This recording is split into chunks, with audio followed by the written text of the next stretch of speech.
দিতে হবে দাঁড়িয়ে গেছে কাকে বলে। ও এবার চাকরিটা করছে মানে আগে সেটা জানে। ও যে একটা কাজ করছে 30,000 টাকার কাজ করছে কেন? পেটের দায় মানে দরকার, তাই তো, বেসিক নিড। এক্স্যাক্টলি। আচ্ছা, ওর ব্যাংকে যদি এখন 100 কোটি টাকা থাকতো চাকরি করতে হতো? ওর ব্যাংকে যদি এখন 10 কোটি টাকা থাকতো চাকরি করতে হতো? 30,000 টাকা চাকরি তুই করবি? তুই করবি বল, তুইও কর, তোর ভাইকে নিয়ে যা। ওর মনে চাকরি করবে? আওয়াজ পাচ্ছি না, হ্যাঁ কি না? তার মানে ওর টাকার দরকার বলে চাকরিটা করছে। হয়ে গেল কথাটা? কি বলতে টাকার দরকার বলে চাকরি করছে। আর তার থেকে বড় জিনিস, চাকরি এই কারণে করছে কারণ টাকার দরকারে ও 10 জনকে চাকরি দিতে পারতো, কিন্তু ও লোকের কাছে চাকরি করছে কারণ 10 জনকে চাকরি দেওয়ার ক্ষমতা ওর কাছে নেই। টাকার দরকারে ও 10 জনকে চাকরি দিতে পারতো, কিন্তু ওর কাছে ওই ক্ষমতা নেই যে আমি 10 জনকে চাকরি দেবো, তার জন্য ও অন্যের কাছে গিয়ে চাকরি করছে। আমার আরো খারাপ দুর্দশা এই জায়গাটা বুঝতে হবে। তার মানে দাঁড়িয়ে গেছে, আমি কখন বলবো? যখন আর টাকার দরকার নেই। ও যে টাকার দরকারে নিজের লাইফকে বেঁচে দিয়েছে, ওই টাকার জন্য নিজের লাইফটাকেই দিয়ে দিচ্ছে।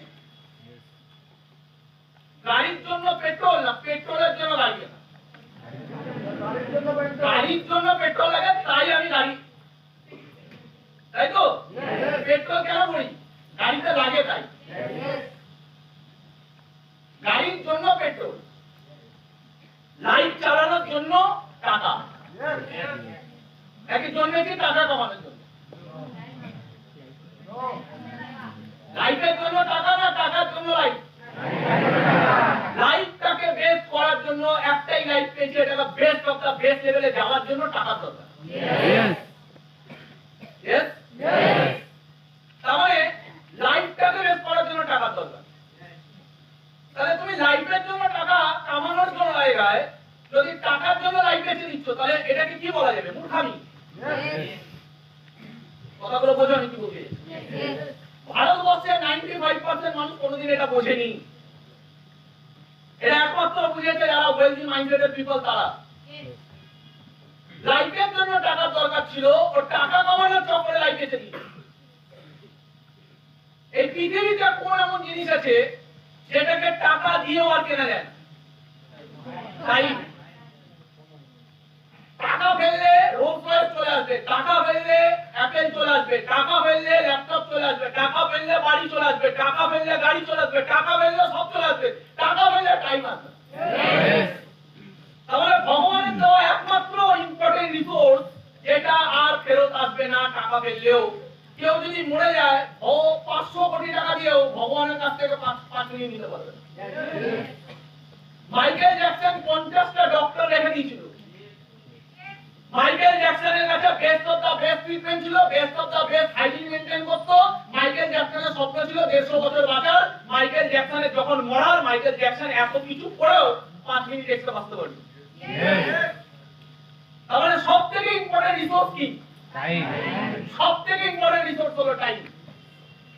তাহলে আপনার কাছে আমার কাছে সবথেকে ইম্পর্টেন্ট রিসোর্স যেটা আছে টাইম, আমরা ওই টাইমটাকে বেঁচে দিচ্ছি, মানে সবথেকে ইম্পর্টেন্ট রিসোর্সটাকে বেঁচে দিচ্ছি টাকার দরকারে। তাহলে ফিলোসফিটা কি উল্টো চলছে না?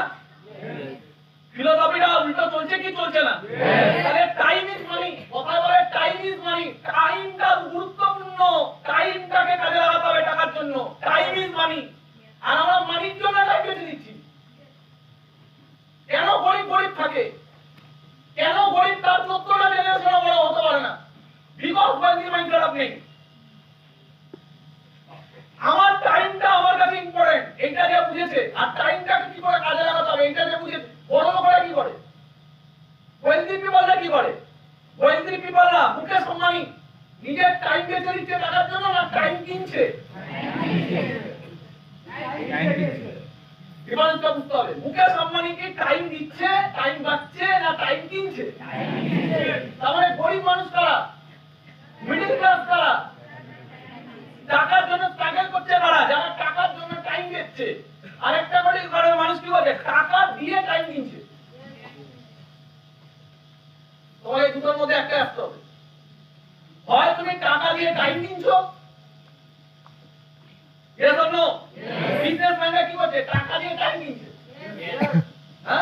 30,000 টাকা দেবো স্যালারি, আসো তোমাকে 1 লাখ দেবো, আসো তোমাকে 12 হাজার দেবো, আসো। টাকা দিয়ে টাইম কিনে নিচ্ছে। আমরা বলছি 12,000 টাকা দিয়ে আমি চলে আসছি। কি হ্যাঁ কি না? দুটো ডিফারেন্স বোঝা গেল, হ্যাঁ কি না? তার মানে আমি কাকে বলবো যে সে দাঁড়িয়ে গেছে যখন তার আর টাকার দরকার নেই, সে টাকার দরকার থেকে নিজেকে ফ্রি করে, নিজের টাইমটাকে ফ্রি করে নিচ্ছে। যে আমার টাইম আর টাকার জন্য বিক্রি হবে, আমার টাইম আর টাকার জন্য বিক্রি হবে না, আমাকে আর কারোর কাছে নিজের লাইফ বিক্রি করতে হবে না, আমি আর টাকার জন্য আমার লাইফকে কারোর কাছে বন্ধক দেব না, মানে আমি ফ্রি। এই যে আমি এখানে আসলাম, এখানে ট্রেনিং এ ঢুকলাম, তার ইনস্ট্রাকশনে, তার চাপে কে আমাকে ফায়ার করবে? তুমি যদি আজকে ট্রেনিং এ না ঢোকো, তোমাকে তারা ফায়ার করে দেবো। তাহলে আমি এখানে কার চাপে ঢুকেছি এখন? চাপে না ভালোবাসায়। চাপে হলে তো ঢুকতামই না, লোককে দিয়ে করিয়ে নিতাম। কৌশিক দিচ্ছে, কৌশিককে বল করে নিতে, ভাই আজকে না, আজকে না। অলোক দাদা তুমি যাও না, অলোক বলছে দাদা তুমি একটু যাও না, আরে ভাই আজকে না, আজকে আমার কাজ আছে, বুঝতে বেরিয়ে যাচ্ছি না, পরে দেখা হবে। চাপ, বিদ্যা কথা বলে পার পেয়ে যেতাম, পালিয়ে যেতাম, চাপ। কিন্তু কৌশিকে দেওয়ার কথা, আমি বললাম কৌশিকে যদি হয়ে যায় তাহলে আমি আধা ঘন্টার জন্য হলে যাবো। ভালোবাসা,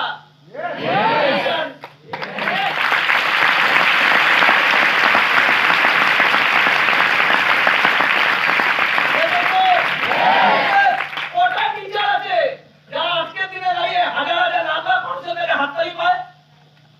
একবার পায় 60 বছর বয়সে, যখন স্কুল থেকে রিটায়ার করে, আর তখন ছাত্ররা শুধু মিষ্টি খাবে বলে হাততালি দিতে আসে।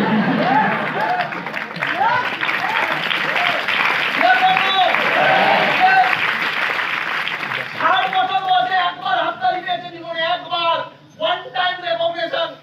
তাও আবার সেদিনকে ওনার রিটায়ার হবে বলে আপডেট স্টুডেন্ট স্কুলে আসতো না, কারণ ছুটির দিন। কিছুর মতো মাথা গেছে, থেকে যা। আমাদের স্কুলে একটা টিচার ছিলেন, আজকে যদি আমি এতটা ম্যাচিউর হতাম তাহলে আমি ওনাকে একটু পড়ার চেষ্টা করতাম, বাট ওনাকে আমি জীবনে পড়তে পারিনি। ওনার বয়স তখন হয়ে ছিল, অনেক বেশি ছিল, উনি আসতেন এইভাবে একদম গভীর। ভুল করে প্রথম দিন আমি জানতাম না, ভুল করে আমি প্রথম দিন বলে দিয়েছিলাম স্যার গুড মর্নিং। কেউ বলছেন আমি বলেছি। সেই দিনকে উনি আমাকে তাকালো একবার এইভাবে, আমি ভাবলাম হয়তো অন্য কিছু প্রবলেম হবে। সেকেন্ড দিন গুড মর্নিং বলার পরে আমাকে ডেকেছে, আমি গেছি, যাওয়ার পরে এরকম একটা ডেস্ক ছিল, বলছে মাথা ঢোকা। এইভাবে মাথা ঢুকিয়ে এখানে যে মেরেছে একটা, 7 দিন ধরে আমি পায়ে এরকম ঘুরিয়ে ঘুরিয়ে দেখেছি দাগ আছে, তাও আবার স্কেলের কোনা দিয়ে। কি ভুল করেছি? গুড মর্নিং কেন বলেছি? সেকেন্ড বার সাহস হয়নি স্যার, ভুলটা কি হয়েছে? কিছু ওনার ফিলোসফি থাকবে। ওই মানুষটা যাকে ধরেছে তার দাগ দাগ করে তুলছে।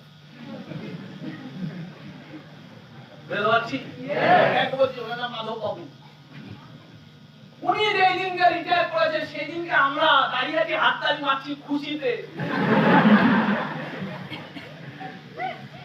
এবং আমার চারিপাশে যারা দাঁড়িয়ে আছে সব কিস্তি মারছে। কোথায় রেকগনিশন?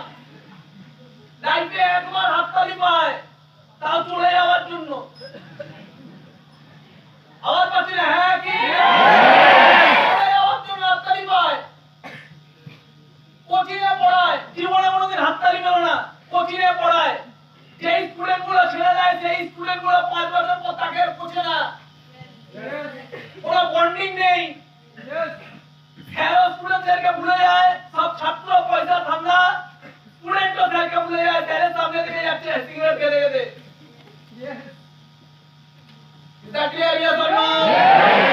আর এখন একটা তো মার্কেট তো আরো খতরনাক, আরো নোংরা। এখন টিচিং স্টাইল আরো নোংরা। গ্রামাঞ্চলে তো শুধুমাত্র কোচিং ব্যবসা ধরে রাখার জন্য, স্টুডেন্টদেরকে ধরে রাখার জন্য স্যার 12 এর 11 এর ফার্স্ট ইয়ারে সেকেন্ড ইয়ারে স্টুডেন্টদের সাথে মদের পার্টি করতে বাধ্য হয়, মদটা খায়, বন্ধুত্ব করে, তারপরে দাঁড়িয়ে কোচিং বিজনেস চলে। এর থেকে খারাপ কাজ হয়, আমি সেটা আর বলার দরকার মনে করছি না। কথাগুলো বুঝতে পারছি এখন? আর আমি এখানে টিচার না, বাট স্মার্ট ওয়ার একটা প্ল্যাটফর্ম দিয়েছে সবাইকে, যাতে বিজনেসটা যদি কেউ মন দিয়ে করে, আর এই বিজনেস থেকে যা শিখবে, কালকে তোমাকে একটা প্ল্যাটফর্ম দেওয়া হবে, তার মাধ্যমে তুমি আরো 10টা মানুষের জীবনে ভ্যালু ইমপ্রুভমেন্ট করতে পারবে, যাতে 10টা ছেলে বিজনেসটা আরো সোজাভাবে করে স্টেজে নিয়ে আসতে পারে।